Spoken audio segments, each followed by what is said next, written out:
ভারতের পশ্চিমবঙ্গের মুখ্যমন্ত্রী মমতা বন্দ্যোপাধ্যায়ের পদত্যাগের দাবিতে উত্তাল কলকাতা সহ গোটা রাজ্য। আন্দোলনকারীদের অভিযোগ, রাজ্যের পুলিশ ও স্বাস্থ্য দপ্তরের উদাসীনতার কারণেই ৩২ দিনেও গ্রেপ্তার হয়নি নারী চিকিৎসককে ধর্ষণ ও খুনের ঘটনার মূল হোতা।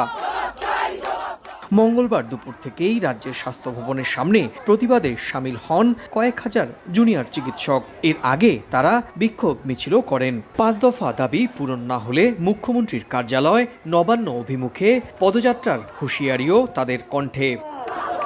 এদিকে মঙ্গলবার বিকেল ৫টার মধ্যেই জুনিয়র চিকিৎসকদের কাজে ফেরার নির্দেশ দিয়েছিলেন সুপ্রিম কোর্ট। তবে এদিন রাতেও রাজপথ দখল করেই আন্দোলন করতে দেখা যায় তাদের। বিচারের দাবিতেই আমাদের এই আন্দোলন এত ১ মাস ধরে চলছে, এখনো তো আমরা বিচার পাচ্ছি না। বারবার বিভিন্ন আন্দোলনকারীরা থ্রেটের সম্মুখীন হয়েছে, তাদেরকে মারধর করা হয়েছে, তাদেরকে ভার্বাল থ্রেট দেওয়া হয়েছে।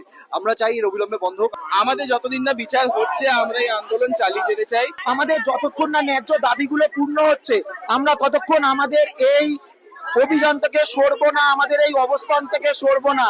গত ৯ আগস্ট রাতের দায়িত্ব পালনরত অবস্থায় কলকাতার আরজিকর হাসপাতালে ধর্ষণের পর খুন হন এক নারী চিকিৎসক। এরপরই ফুঁসে ওঠে গোটা ভারত। নাগরিক সমাজের সঙ্গে আন্দোলনে রাজপথে আছে তৃণমূল বিরোধী প্রায় সব রাজনৈতিক শক্তি। সুব্রত আচার্য, সময় সংবাদ, ভারত।